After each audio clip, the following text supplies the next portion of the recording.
Di nuovo un'edizione straordinaria, ben ritrovati, buon pomeriggio. Dunque ripartiamo per aggiornarvi su tutto quanto accade ovviamente per l'emergenza coronavirus.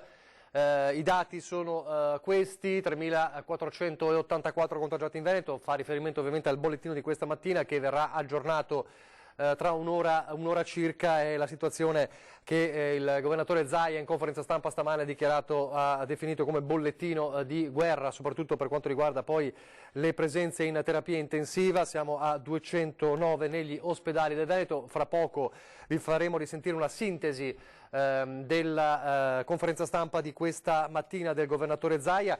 Tante cose da dire, tanti nuovi aggiornamenti. Uno è importante perché riguarda diverse famiglie con familiari appunto all'estero. Si potrà andare a prendere negli aeroporti, porti o stazioni chi rientra in Italia dall'estero.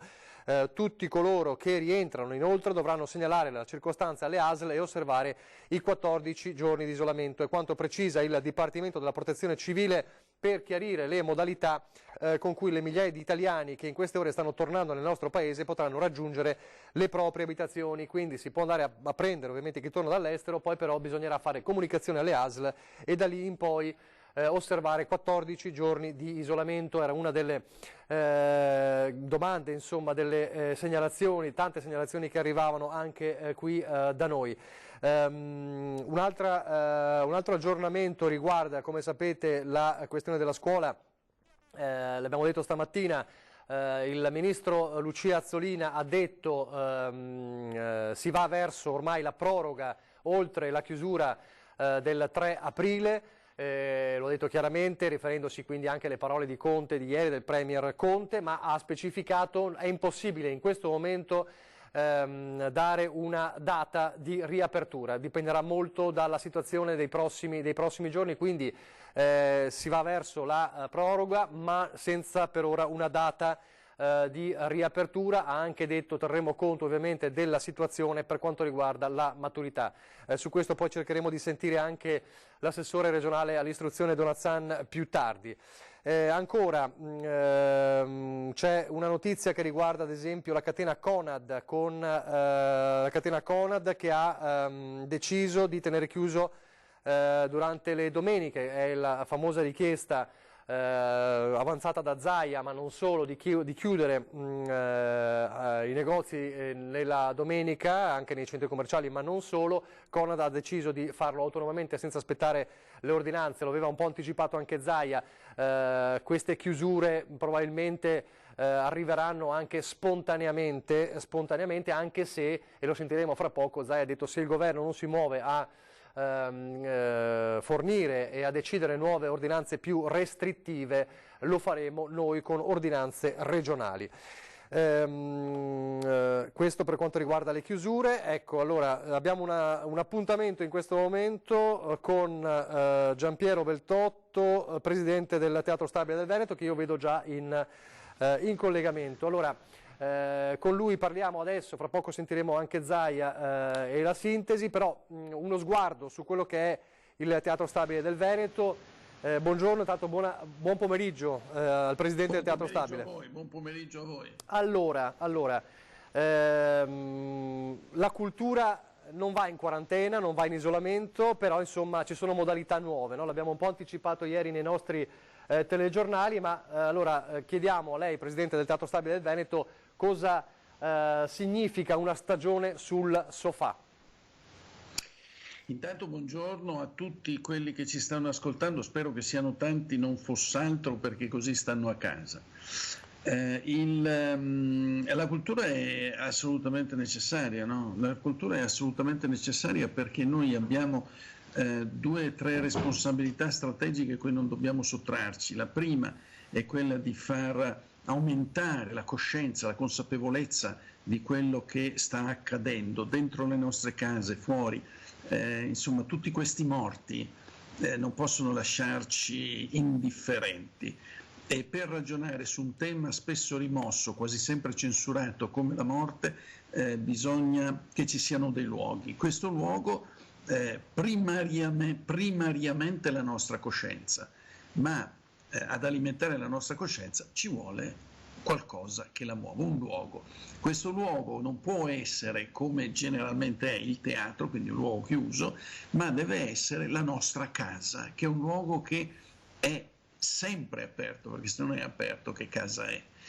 E quindi noi abbiamo deciso di entrare nelle vostre case, di entrare nelle case non solo del nostro pubblico, quelli che già ci conoscono, ma anche nelle case di tutti coloro che non ci conoscono. Questo è il senso del teatro sul sofà, della stagione che abbiamo preparato, perché non abbiamo preparato un solo spettacolo, abbiamo preparato una serie di appuntamenti per cui mattina, pomeriggio e sera, se volete naturalmente, potete stare con noi via internet. Utilizziamo bene le tecnologie.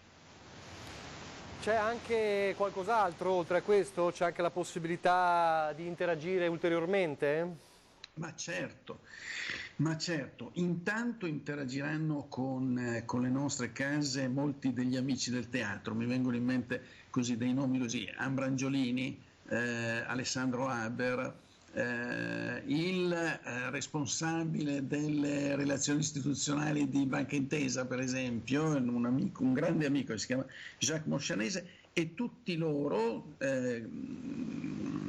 reciteranno, diranno, sì, il direttore dei giornali del gruppo Gedi, Paolo Possamai, tutti noi racconteremo ai nostri bambini una favola per farli addormentare. Pensa che bel modo, che modo tenero che c'è di stare dentro le vostre case. Speriamo che nessuno lo avverta come un'invasione di campo. Noi non ci sostituiamo a papà e mamma, diamo 5 minuti di un piccolo svago. Ne parlavamo qualche giorno fa con Marco Goldin parlando dei musei, ma è la stessa cosa insomma per il teatro. Dopo questa emergenza, dopo questa situazione davvero incredibile che ha cambiato un po' tutto, cambierà anche il mondo del teatro? Ma guarda, possono cambiare forse alcuni modi di gestire o alcuni modi di fruire insomma noi cerchiamo di imparare dal presente, quindi se siamo approdati bene su internet continueremo a farlo, ma guarda, il teatro non è mai morto, neanche il teatro nasce insieme con l'umanità.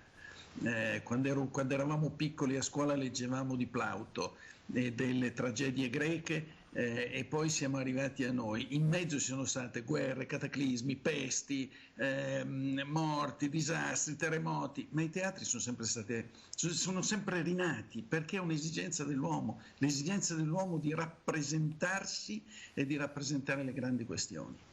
Quello non muore mai, assolutamente, quello non muore mai. Assolutamente. Non c'è televisione che tenga. Metti in pace il tuo editore. Il teatro è più forte anche di Antenna 3. Però stiamo facendo da un mese un servizio davvero importante. Spettacolare, importantissimo. Voi e tutti i giornalisti. Certo, i giornali locali stanno facendo davvero delle cose importantissime, peraltro lo sottolineava anche il governatore Zaia oggi, rischiando la salute in prima linea. Una cosa importante, lo diceva all'inizio, noi abbiamo visto tante immagini terribili in questi giorni. L'immagine più inquietante di oggi sono quelle bare che passavano a Bergamo scortate dall'esercito. L'antidoto, cioè come la cultura, ci sono questo tipo di immagini e altri tipi di immagini che sono quelle della cultura del teatro. Queste immagini mettono paura, mettono inquietudine, è anche giusto che mettano paura e inquietudine in questo momento in cui il monito è quello di restare a casa. La cultura come può sconfiggere queste immagini? Cercando di farci fare pace intanto con l'idea della morte. La morte c'è. Io capisco che una cultura del tutto prona allo scientismo abbia in qualche modo deciso che la morte non esiste, ma poi ci facciamo i conti. Quando arrivano le robe serie come quelle di questi giorni ci facciamo i conti. Allora il teatro è uno dei luoghi, mi vengono in mente anche le chiese, ahimè sono rimaste chiuse per molto tempo, adesso vedo che riaprono, ma insomma il teatro è uno di quei luoghi dove si fa pace con le grandi questioni della vita, certo la morte ma anche la vita, e insomma io penso che poi ci voglia anche del divertimento, perché noi siamo fatti di tante cose e non ne dobbiamo censurare nessuna, perché poi quando l'abbiamo censurata e ritorna, perché ritorna sempre, non sappiamo più farci conti. I video, quei messaggi che stanno arrivando anche alla nostra redazione, quelle cantate sui balconi, sono in un certo modo un tipo di teatro? Guarda, l'altro ieri andavo a fare della spesa e c'era da un balcone un signore che ci faceva sentire Chissà una giornata e sole cantata da Pavarotti. Sarò stato in ascolto per 1 minuto e mezzo, mi sono rinfrancato, no? Perché è comunque bello, è un modo con cui il cuore cerca di liberarsi, è un modo con cui il cuore cerca di abbracciare un altro cuore che magari non è lì vicino in quel momento, ma tornerà vicino, tutto questo passerà. L'ultima domanda e torniamo allora alla domanda iniziale. Allora, tecnicamente la stagione sul sofà è già iniziata, È già incominciata. YouTube Teatro Stabile e ci entrate. YouTube Teatro Stabile e ci entrate, perché è facilissimo. Se ci riesco io, che sono un demente tecnologico, ci può riuscire chiunque. E anche le videoletture, quindi? Naturalmente quelle sono ancora più facili perché sono un podcast, quindi vanno buttate giù e vanno ascoltate. Perfetto, allora chi vuole passare queste ore c'è la lettura, c'è la musica, c'è anche il teatro. Grazie allora al Presidente del Teatro Stabile. Mi fai dire l'ultima cosa, visto che so che Zaia sta per arrivare, insomma, so che fra poco vi collegherete con lui, non so come sono. No, facciamo rivedere una sintesi, sì, facciamo vedere una sintesi. Sì. Allora io lo volevo ringraziare, ma non credo che nessuno possa leggerlo come un atto di servilismo, ma il Presidente della Regione là in prima linea tutti i giorni, da ormai 2 mesi, secondo me è il segnale di istituzioni che vanno seguite, anche quando sono scomode, anche quando ci rompono le scatole, anche quando ci dicono cose che non vogliamo sentire. Lui per tutti, lui è i nostri sindaci. Io vivo a Padova, il sindaco Giordani ogni giorno qui si fa sentire con chiarezza. Lui per tutti quei sindaci dei paesi piccoli e grandi, perché guarda, questa cosa è come la livella, prende tutti. Certo. Grazie allora Presidente del Teatro Stabile del Veneto, grazie, buon lavoro, grazie. Allora, grazie a lui, e lo ha citato il Presidente del Teatro Stabile, lo vediamo, allora, una sintesi dell'intervento di oggi del Governatore Zaia. Questo è un bollettino di guerra. È un bollettino di guerra perché non avrei mai pensato nella storia di un amministratore che si dovesse ogni giorno leggere il numero dei morti, e capite che 115 morti non sono i morti di una semplice influenza, sono i morti causati da questo virus. Per carità, poi vedo che a livello nazionale c'è anche questa discriminante, no? Morti con, morti da coronavirus. La verità è che questi cittadini, se non si prendevano il coronavirus, non sarebbero in questa lista.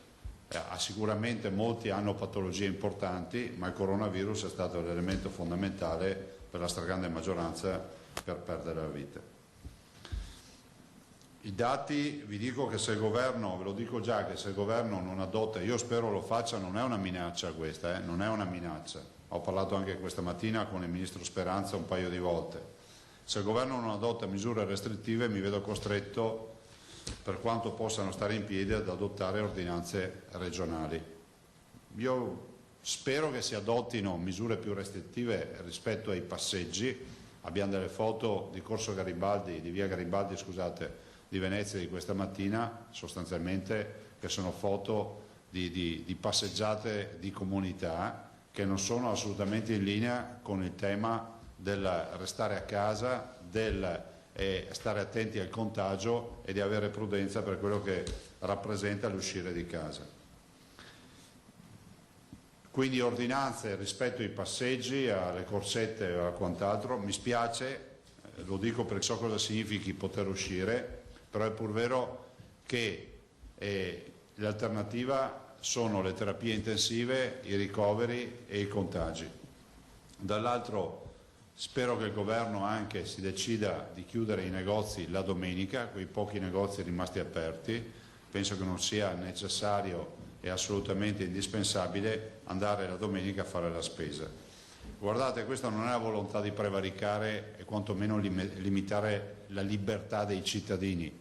Io ho una visione molto liberista su tutto, per cui penso che i cittadini debbano essere artefici e attori della propria vita, però è pur vero che in questo momento viene richiamato l'amministratore a fare delle scelte per la comunità che vanno di sopra delle singole individualità, delle singole libertà, perché oggi ce n'è una più importante che è quella della libertà alla salute. Attenzione! Ieri vi ho detto è una norma che noi non possiamo adottare. Perché oggi parlo invece in maniera sembra quasi contraddittoria? Perché ieri c'è stata una novità, ieri pomeriggio.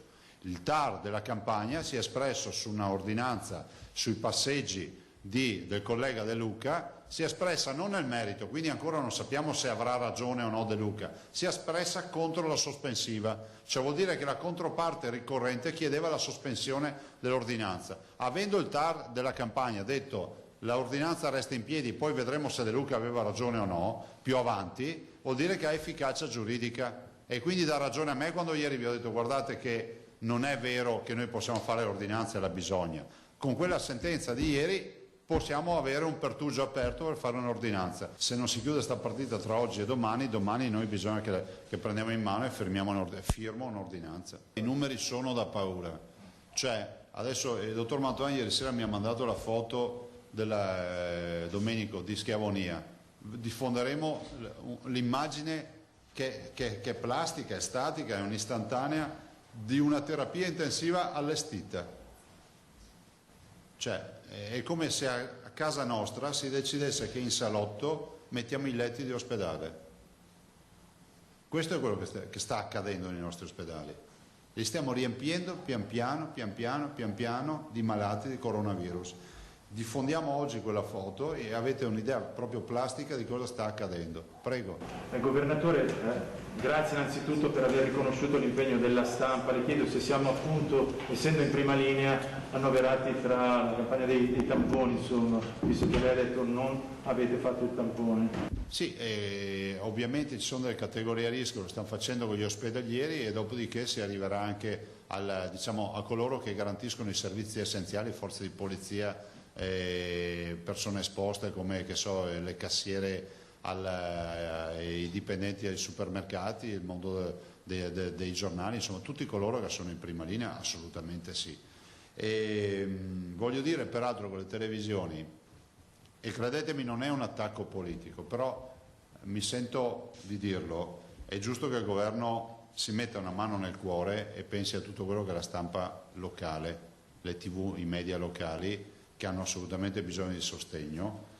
Tutti voi state facendo un buon lavoro, dalla TV nazionale, il servizio pubblico o quant'altro, però è indubbio che insomma con la possibilità anche di gestire in maniera migliore i palinsesti a livello locale, dove la proprietà può decidere di fare le dirette H24, dove comunque c'è meno vincolo di programmazione nazionale, è giusto che venga riconosciuto questo grande lavoro di protezione civile e di informazione civica che stanno facendo le TV locali. So che in questo decreto non è passata la misura, spero vivamente che il governo si metta una mano sulla coscienza e lo faccia col prossimo provvedimento. Altre domande? Prego. C'era una segnalazione da un dipendente del gruppo dell'ospedale di Schiavonia che sono senza mascherine, senza protezioni e chiede che gli vengano fornite al più presto. E poi i cittadini continuano a chiedere dettagli su come ottenere le mascherine. Sì. Allora guardate, dipendente del CUN, noi facciamo tutte le mattine una videoconferenza con i direttori generali alle 10:30, tutte le mattine. Questa mattina il dottor Scibetta non ci ha parlato di problemi di dispositivi, per cui appena finita la conferenza stampa io esco, lo chiamo e capisco cos'è sta roba del CUP di Schiavonia, perché non lo so. Guardate, insomma, in conferenza stampa c'eravamo tutti e tre e il dottor Scibetta ha detto che i dispositivi ce li ha. Scusa, rispetto alle mascherine, guardate, no panic, niente panico, verranno distribuite in maniera assolutamente razionale. Dopo l'assessore Bottacin vi darà una spiegazione di qual è la rete che stanno tentando di mettere in piedi per distribuire, fermo restando che io spero che poi arrivi anche qualcosa sul mercato, perché noi siamo l'unica regione che si è posta questa idea, anche se qualcuno dice in giro che approfittiamo della filantropia di un privato. La verità è che abbiamo costruito assieme questa operazione ed è un'operazione che abbiamo seguito ora dopo ora entrambi assieme, e quindi ringrazio ancora Franceschi per quello che ha fatto. Presidente, torno sul famoso modello matematico che mi sembra insomma sia un po' una bussola in questi momenti. Alla luce dell'andamento del trend dell'epidemia, i numeri che abbiamo appena sentito, e guardando al picco pronosticato previsto intorno al 15 aprile, i modelli dicono che siamo nell'ambito di una tenuta. No, guardate, i modelli ci dicono che se i veneti non si mettono in testa di stare a casa, se i veneti non si mettono in testa di stare a casa, di darci una mano, di evitare le passeggiate e altre robe del genere, noi per fine mese abbiamo il grave, grosso, enorme rischio di andare in overbooking con le terapie intensive. Quindi ognuno si inquieti per la misura che decide di inquietarsi. Noi abbiamo ragazzi in terapia intensiva, scrivetele ste robe. Cioè, non vorrei che qualcuno si fosse fatto l'idea che questa sia una storia per anziani. Abbiamo ragazzi in terapia intensiva, intubati. Il 15 aprile ci dà un dato che è il dato, diciamo, di picco massimo di stress della sanità del Veneto. Da quel 15 aprile a fine maggio, insomma, lì la turbolenza in volo sarà tale per cui molti dei passeggeri diranno: qua l'aereo va giù. Tanto per darvi una suggestione. Ma non andrà giù l'aereo, noi andiamo a atterrare nell'aeroporto che abbiamo previsto come destinazione. Devo ringraziare tutti i donatori, sono tanti, e se qualcuno è in animo di farlo, fatelo. Abbiamo bisogno dell'aiuto di tutti. Abbiamo passato i 50 milioni di euro di spese e andiamo avanti, e qualcuno metterà sicuramente in discussione le scelte che abbiamo fatto, però per noi prima viene la salute e la vita dei veneti. E guardate, se aspettiamo certificazioni, se aspettiamo validazioni o se aspettiamo comitati scientifici del caso, finisce che riempiamo gli ospedali, perché noi abbiamo necessità di intervenire, e quando si deve intervenire si comprano respiratori, si comprano ventilatori, si allestiscono terapie intensive, si allestiscono ovviamente terapie semi-intensive, si comprano centinaia di caschi come abbiamo fatto noi, e sperando sempre di non doverli utilizzare. Ai piccoli donatori, che sono piccoli solo per l'entità della cifra, ma sono dei grandi donatori perché comunque ci mettono il cuore in questa partita, dico che dedicheremo le donazioni con una contabilità che sarà chiara, tutta dedicata al coronavirus. Ai grandi donatori, a quelli che propongono delle grandi cifre, e ce ne abbiamo, da $500,000 a $1 milione, ho detto, e quello che dico a tutti quelli che magari mi stanno ascoltando, che c'è un'opportunità di comprare postazioni intere di terapia intensiva. Noi ne abbiamo 825, ci piacerebbe dedicare le postazioni e dare questo senso alle donazioni, che un grande donatore possa dire: io sono riuscito a finanziare 5, 6, 10, 20 postazioni. Quanto viene una postazione completa? 66.000 euro viene una postazione completa. Vi dico già che ho un donatore che ne ha comprate 20 ieri, ne ha comprate virtualmente 20, nel senso che se lei ha voluto sostenerne 20 ieri, una famiglia. Invoco ancora il rispetto delle regole, di stare a casa, di non farsi, come si può dire, non facciamoci ammagliare da questo sole, che è un sole cattivo, è un sole che ci tira fuori, è un sole che ci farà punire dal virus. Spero vivamente che, guardate che io sono nato in primavera, per cui sono nato in marzo e quindi è il mio mese. E in primavera, se pensate, noi da bimbi in marzo la roba che ci ricordiamo tutti, che ci mettevamo la prima maglietta con le maniche corte e i pantaloncini corti. Adesso stiamo parlando di morti. Io arrivo a odiare questo sole, perché se piovesse e facesse freddo faremmo meno rischiare la vita ai nostri cittadini. Queste le parole di Zaia, e il bollettino di guerra, lo chiamava Zaia, è stato aggiornato e si conferma un bollettino di guerra. Siamo a 3.751 contagiati in Veneto, più 267 rispetto al dato fornito questa mattina, 10.124 le persone in isolamento domiciliare, 805 le persone ricoverate, 224 in terapia intensiva, più 15 e più 15 decessi. Siamo a 130 dall'inizio dell'emergenza, più 15 decessi nelle ultime ore, di questi 4 all'ospedale di Treviso, 3 all'azienda ospedaliera universitaria integrata di Verona Borgo Roma.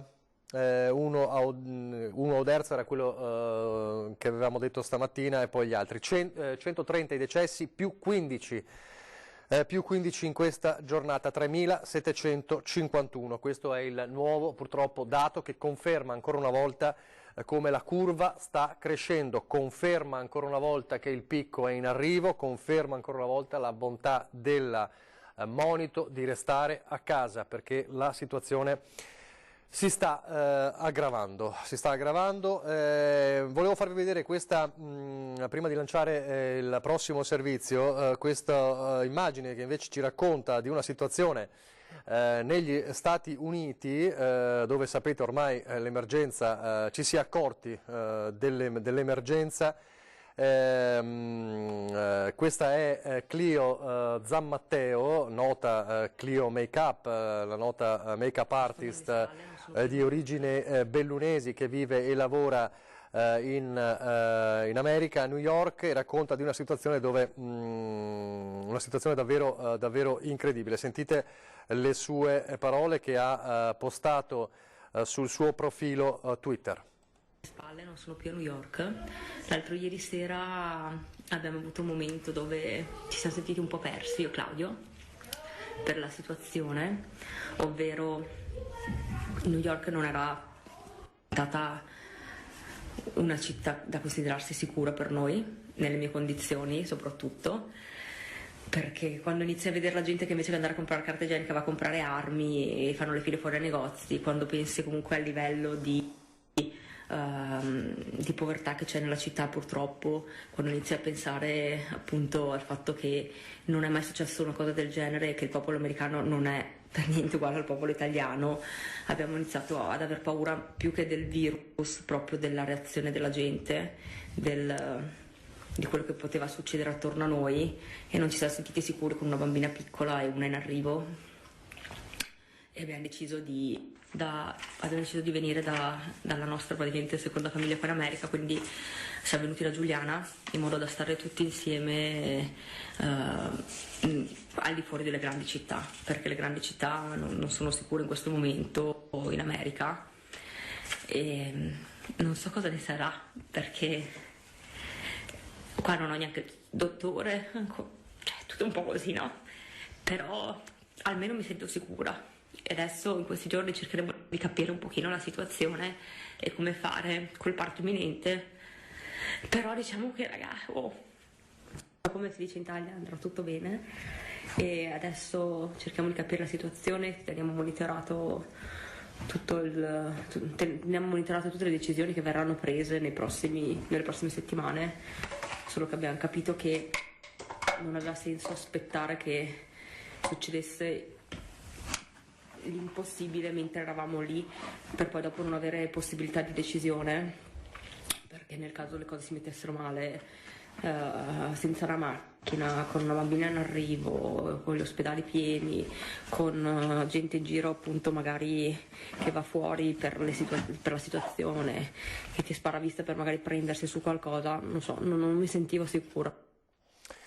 Questa è la testimonianza drammatica di Clio Zammatteo da New York, la make-up artist nota un po' in tutta Italia, insomma, per la sua attività, e con le lacrime agli occhi parlava appunto di gente in fila addirittura per le armi.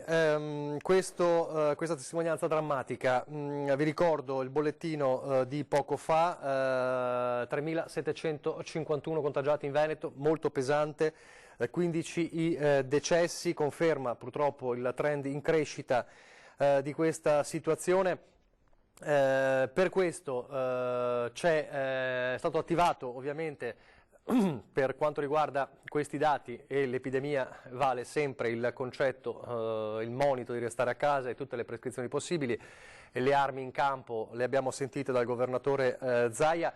c'è anche ovviamente la necessità di un supporto psicologico. Allora la Regione ha aperto anche uno sportello psicologico. Ne ha parlato sempre stamattina in conferenza l'assessore alla sanità Manuela Lanzarin. Sentiamola. Io volevo intanto annunciare, voi sapete che in Regione Veneto dal 2012 c'è il servizio Inoltre, che era partito nel 2012 con le crisi aziendali, suicidi delle attività produttive. Poi nel corso del tempo ha servito anche per il discorso legato al crack finanziario delle banche. Oggi è attivo anche per l'emergenza sanitaria e quindi abbiamo attivato con tutto il servizio Inoltre, quindi con i psicologi di emergenza e quant'altro, proprio di supporto a chi è a casa, a chi è un po', diciamo così, preso dall'angoscia, dalla paura, ma anche pensiamo al problema dei lutti, perché è chiaro che questa pandemia è terribile rispetto al fatto che sappiamo che i tuoi cari alla fine poi quando c'è un decesso è un decesso che negli ultimi tempi non ha neanche avuto nessun contatto con i propri familiari e in molti casi voi sapete che anche dopo insomma i familiari possono essere in isolamento fiduciario, quindi insomma si tratta di situazioni molto particolari, molto delicate, situazioni che sicuramente mettono in discussione anche gli equilibri delle persone e quindi il servizio Inoltre si attiva anche di supporto a questo, quindi con il numero verde H24 7 giorni su 7 e con anche la formazione, stanno formando appunto dei psicologi proprio legati a questa emergenza, quindi a un'emergenza sanitaria vera e propria. Il numero è, poi vi diamo anche il comunicato, credo, comunque il numero è 833 43 43. Così l'assessore Lanzarin. Allora pubblicità e poi torniamo in studio, avremo in collegamento Skype l'assessore all'istruzione, regionale istruzione e lavoro, Elena Donazzaro. Pubblicità.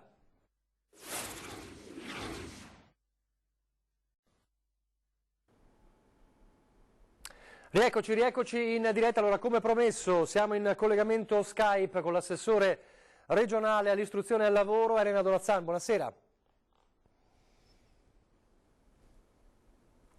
Io non la sento, chiedo in regia. Eccoci. Sì, no, scusatemi. Sapete, con questi mezzi mi sto abituando, però anche noi. Allora, tanti, dopo commentiamo anche purtroppo il bollettino, che è davvero un bollettino di guerra, come l'ha definito il governatore Zaia. Tanti insegnanti, tanti genitori, tanti ragazzi in ascolto. La scuola. Oggi il ministro dell'istruzione Azzolina ha detto si va verso chiaramente la proroga, non c'è ancora chiaramente un decreto, la decisione, ma si andrà verso una chiusura oltre il 3 aprile, ma non c'è una data, è impossibile definire una data di riapertura. Cosa ci può dire? Che il ministro non ci sta dando molte informazioni e la scuola è evidente che è di totale competenza dello Stato. Io vorrei anche sentire dire che se non si riesce a rientrare, perché non siamo noi a dover decidere ma saranno i comitati scientifici, quello che si dovrà fare dovrà essere allungare l'anno, perché a giugno dobbiamo dire subito alle famiglie, e io credo che questo sia un dovere per fare in modo che i nostri ragazzi non si portino dietro delle lacune che poi non saranno più colmabili. E quindi che da subito si inizi, il mondo della scuola inizi e il Ministero lo faccia seriamente a immaginare che si dovranno spostare esami di maturità, lezioni e che il termine della fine della scuola di fine giugno dobbiamo abbandonarlo concettualmente. La seconda cosa che mi aspetto si faccia con maggiore forza e serietà è anche quello di rendere i nostri studenti parte di questo momento, ovvero una didattica, non solo la didattica a distanza, che è un po' a macchia di leopardo nelle scuole del Veneto, è fatta da volonterosi docenti, da scuole che sono più o meno attrezzate, ma sono troppe le distonie, cioè si va troppo in ordine sparso, invece la scuola in questo dovrebbe essere molto più ordinata e organizzata.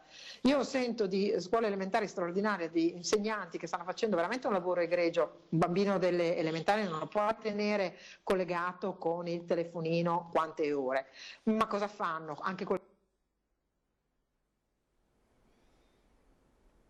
Vediamo se si ripristina. Si è bloccato il collegamento. Avverto l'assessore Donat-Zan se mi risente. Allora facciamo così. Io stoppo un attimo la chiamata e la richiamo. Adesso sicuramente avrà visto la cosa. Stava dicendo una cosa molto importante, cioè che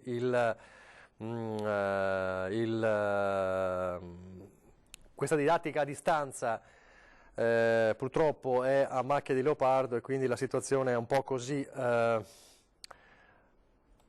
non strutturata. La sto richiamando, vediamo se mi risponde nuovamente, e poi appunto chiede la stessa Donat-Zan al governo che faccia chiarezza almeno su alcuni paletti. Vediamo se mi risponde di nuovo. E cioè che si dica almeno non si finisce a giugno, si sposti definitivamente l'esame di maturità oltre, insomma, si chiede maggiore chiarezza. Per adesso la stessa ministra Azzolina ha detto che non è possibile stabilire una data di riapertura, ma chiaramente la necessità di organizzarsi impone che vengano fissati almeno delle date certe. Non riesco a ricollegarmi, vediamo se riusciamo fra poco. Allora, a questo punto proviamo a ricollegarci fra pochissimo con l'assessore Donat-Zan. Se mi sta vedendo, insomma, avrà capito anche lei che si è interrotta la comunicazione, si era bloccata.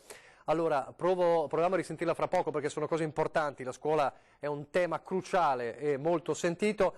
Allora, nel frattempo, a proposito di polemiche anche con il governo di questi giorni, è arrivato un messaggio da parte del sottosegretario all'economia Pierpaolo Baretta, che è anche candidato sindaco a Venezia alle prossime elezioni, vedremo quando saranno le elezioni, ed è un messaggio anche alla sua Venezia. Allora sentiamolo e poi riproviamo con l'assessore Donat-Zan. È paradossale, ma per restare insieme uniti bisogna restare separati. Sì, non siamo abituati, è una cosa totalmente nuova che ci crea anche ansia, ma lo dobbiamo fare, dobbiamo rispettare queste regole perché sono le sole che ci consentono di sconfiggere questo virus così subdolo che si è insinuato tra di noi e ci sta cambiando la vita. Certo, vediamo le nostre città semideserte, Piazza San Marco, Piazza Ferretto, senza le persone che passeggiano, che si salutano, la Castellana, la Milanese con pochissime auto e con qualche autobus che passa, i RI che sono addirittura diventati trasparenti, il che ci fa riflettere. Insomma, una sensazione anche che ci dà una sensazione di difficoltà, di emotività. Ma è questo quello che ci capita di vivere, lo dobbiamo fare con grande responsabilità. Ci sono coloro che vanno a lavorare, che sono costretti ad andare a lavorare e lo devono fare in sicurezza e sono i più esposti al rischio. Per questo sono importanti tutte le regole di prevenzione che gli assicurino un lavoro il più tranquillo possibile. Gli operai di Porto Marghera, gli impiegati o delle altre imprese del nostro territorio, i marinai dei nostri vaporetti e gli autisti dell'autobus, i dipendenti comunali, i negozianti che tengono aperti i negozi per i nostri servizi, i pendolari. Ecco, tutti questi va il nostro ringraziamento e la nostra attenzione, ma soprattutto i medici di base e coloro che lavorano nella sanità, che sono davvero i più esposti di tutti, va anche il sostegno materiale oltre che morale, oltre che il ringraziamento. Certo, noi siamo preoccupati della nostra salute, ma lo siamo anche della nostra economia che sta passando un momento davvero molto difficile, molto duro. Stiamo facendo molto, ma non basta. Dobbiamo fare di più e dobbiamo farlo tutti insieme. Lo Stato, il governo, le regioni, i comuni e senza polemiche inutili. Discutiamo pure di qual è la strada migliore, di cosa sono le cose migliori da fare. Questo è giusto, va fatto, ma teniamoci uniti, diamo una sensazione anche di un paese che ha voglia di riscatto e che ha voglia di attraversare questo momento difficile. E dobbiamo farlo in tutta Italia, ma dobbiamo farlo in particolare a Venezia. Venezia è molto esposta, pensiamo al settore degli alberghi, al turismo, sta pagando un prezzo che si sta diffondendo in tutta la città. Ebbene, noi dobbiamo sostenere Venezia e la sosterremo. Venezia, come l'Italia, è un posto dove ciascuno vorrebbe restare, vorrebbe esserci, e allora abbiamo un dovere verso noi stessi e verso la nostra città, il nostro territorio, e quindi dobbiamo pensare al suo futuro, non solo all'emergenza che stiamo affrontando. Dobbiamo dare sicurezza in questo momento, ma pensare al dopo. Appena questa crisi, ci auguriamo sia il più breve possibile, sarà finita, dovremo ricostruire, sì, è la parola giusta, ricostruire, un po' come dopo una guerra, sì, è vero, e con lo stesso spirito però, lo spirito di tenacia, di convinzione, di assoluta idea che ce la possiamo fare, e quindi è necessario avere questo spirito, anche in questi momenti difficili, per cui teniamo duro adesso perché ci aspetta poi un grande lavoro, e lo faremo tutti insieme e ci riusciremo. Allora, così Baretta, torniamo all'assessore regionale Donazzan. C'era stato un piccolo intoppo tecnico, stava dicendo una cosa importante, cioè troppe adesso le situazioni a macchia di leopardo per la didattica telematica. Sì, e non può essere così, quindi io ho un rapporto diretto con l'ufficio scolastico regionale insieme, perché abbiamo tutti e due a cuore la stessa cosa. L'ufficio scolastico regionale, badate, è l'ufficio del Ministero sul territorio, non è della Regione, questo è giusto chiarirlo. Insieme stiamo cercando di interrogarci su come rendere un po' più evidente, un po' più efficace la didattica a distanza, stimolando gli insegnanti che magari sono meno forti, meno robusti in questo senso, però per far capire, e questo deve essere un appello anche alle famiglie, che questi ragazzi non devono perdere il senso della disciplina nei confronti dello studio, perché una volta che si disabituano, e già qua viviamo in un momento di straordinarietà, ma se perdono il senso del ritmo dello studio, della disciplina, ovvero del mettersi concentrati a studiare in certi momenti della giornata, guardate che sarà veramente difficile far recuperare loro delle lacune che pure avranno, perché questo momento straordinario è difficile.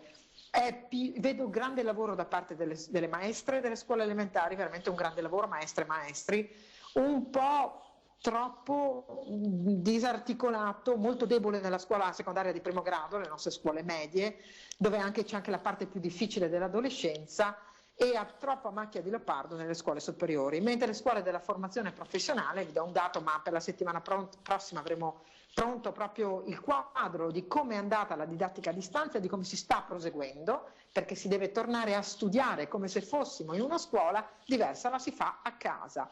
E la scuola della formazione professionale invece ha dato ottimi risultati. Quindi lei sostanzialmente ha detto, primo, serve maggiore chiarezza dal governo, almeno per avere dei paletti fissi, cioè diciamo alle famiglie almeno qualcosa di più chiaro. E poi il lavoro sul territorio vostro è quello di riuscire a armonizzare la didattica a distanza, è così?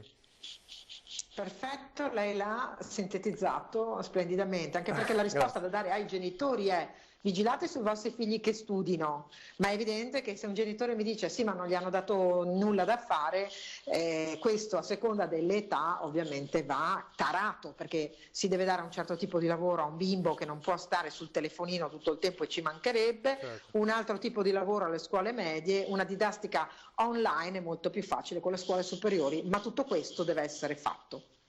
Allora veniamo e poi la lascio al tema lavoro, perché poi lei ha un altro referato importante e molto pesante che è quello del lavoro. Il decreto cura Italia si sta un po' parlando, si sta discutendo, dibattendo, stante il fatto che ci sarà il decreto anche di aprile, ma per adesso come lo giudica? Insoddisfacente, insufficiente. Domani mattina abbiamo una conferenza della Commissione nona, che è della Conferenza Stato-Regioni, tutti gli assessori d'Italia con il Ministro. Riteniamo per il Veneto, ma in generale per tutta Italia, insufficiente e insoddisfacente. Alcune misure sono solo per gli abitanti di Vo', lavoratori autonomi solo aiutati, quelli di Vo', che sono pochi, poveri. Quella è una misura che doveva essere estesa a tutti. C'è poco o niente per i lavoratori autonomi, 600 euro al mese sono quasi un'offesa, peraltro solo per coloro che sono iscritti all'INPS, quindi tutti quelli che hanno una gestione separata, che si pagano anche una cassa previdenziale, sono esclusi. Abbiamo un mondo che è fatto di imprese che non hanno copertura di ammortizzatori sociali, per cui la Regione con le parti sociali ha chiuso un accordo sugli ammortizzatori in deroga, in particolare da 1 a 5 dipendenti, per cui la platea è troppa rispetto alle pochissime risorse che sono state messe, e noi ne abbiamo risparmiate di risorse perché abbiamo trattato talmente bene la gestione degli ammortizzatori sociali che abbiamo un tesoretto di 58 milioni di euro. Ce ne hanno autorizzati solo 40, ma il fabbisogno è 4 volte tanto. Quindi la speranza è che ci sia qualcosa di più sul decreto di aprile, ovviamente, ci sia qualcosa di diverso? Vede, io la speranza la affido a Dio e alla preghiera, e anzi alle 21 mi unirò al rosario che si farà per tutta Italia, che ha chiesto il Santo Padre. Io invece devo fare qualcosa di molto più concreto che una speranza. Io devo essere molto critica nei confronti di questo governo, che pare non comprendere che non deve andare in punta di piedi in Europa a chiedere per favore mi fate usare le mie risorse. Non siamo nelle condizioni di poter rispettare un patto di parità di bilancio che era già un capestro prima per l'Italia e lo è oggi in maniera assolutamente non gestibile. Siamo in una guerra e in guerra si devono usare armi non convenzionali. Mi devo aspettare da un'Europa che ha dimostrato di non esistere, che dia le risposte che servono alle mie imprese e ai miei lavoratori. Chiarissima, grazie. Allora, mentre suona il telefono in diretta, no, va benissimo. Allora la ringrazio, grazie all'assessore Donazzan, assessore regionale di istruzione e al lavoro, grazie per il suo intervento, grazie anche per il suo monito insomma, per le scuole. Questa informazione. Grazie davvero, grazie all'assessore Donazzan. Dunque così l'assessore Donazzan, insomma avete capito, si cerca di capire anche per quanto riguarda le scuole cosa potrà accadere.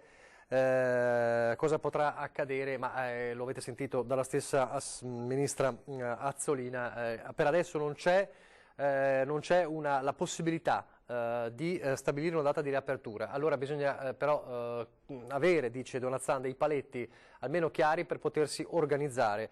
Dice Donazzan, mi sembra chiaro, lo dice l'assessore regionale, che la fine di giugno, insomma, la scuola, l'allungamento della scuola oltre giugno potrebbe essere insomma la via, visto che la situazione è questa. Avete sentito i dati pesantissimi, 3.751 contagiati, ci sono più 15 decessi in questa giornata.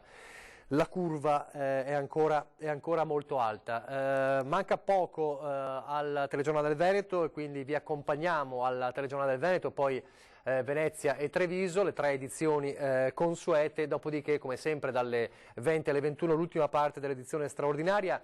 Allora forse ho il tempo di farvi vedere un servizio, non so se abbiamo il servizio del sindaco di Cordignano, non lo so, ce l'abbiamo?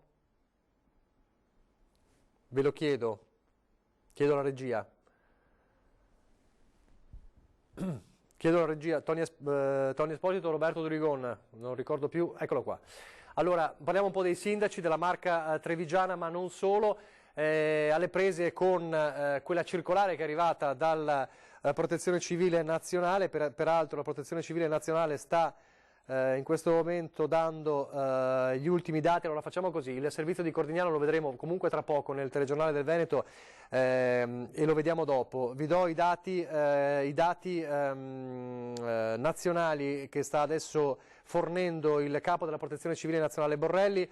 4.400 guariti, questo è un dato, insomma, è l'altra faccia del bollettino nazionale, 415 più di ieri, quindi c'è ovviamente anche un dato di persone che stanno guarendo fortunatamente, ma ci sono 2.498 malati, parliamo di Italia, ricoverati in terapia intensiva, 241 in più rispetto a ieri, di questi 1.006 sono in Lombardia. La situazione della Lombardia è davvero critica, peraltro alcune delle salme che avete visto in quelle immagini terribili scortate dai camion dell'esercito, già stamattina ve le abbiamo fatte vedere, alcune di queste salme sono state portate a Padova, ovviamente dovranno essere cremate, e ci sarà un servizio che vedremo fra poco sul telegiornale del Veneto proprio su questo. Dunque dicevamo 2498 malati, ci sono in totale il numero complessivo di vittime ha superato ufficialmente il numero delle vittime della Cina, sono 3405 i morti in Italia, con un incremento rispetto a mercoledì di 427. In Cina le vittime registrate finora sono 3245, quindi il dato italiano di decessi, di vittime, ha superato quello della Cina. Con questo dato inquietante vi lasciamo, allora il telegiornale del Veneto fra pochissimo, poi il telegiornale di Venezia, poi il telegiornale di Treviso e poi dalle 20 alle 21 di nuovo in diretta in edizione straordinaria. A fra poco.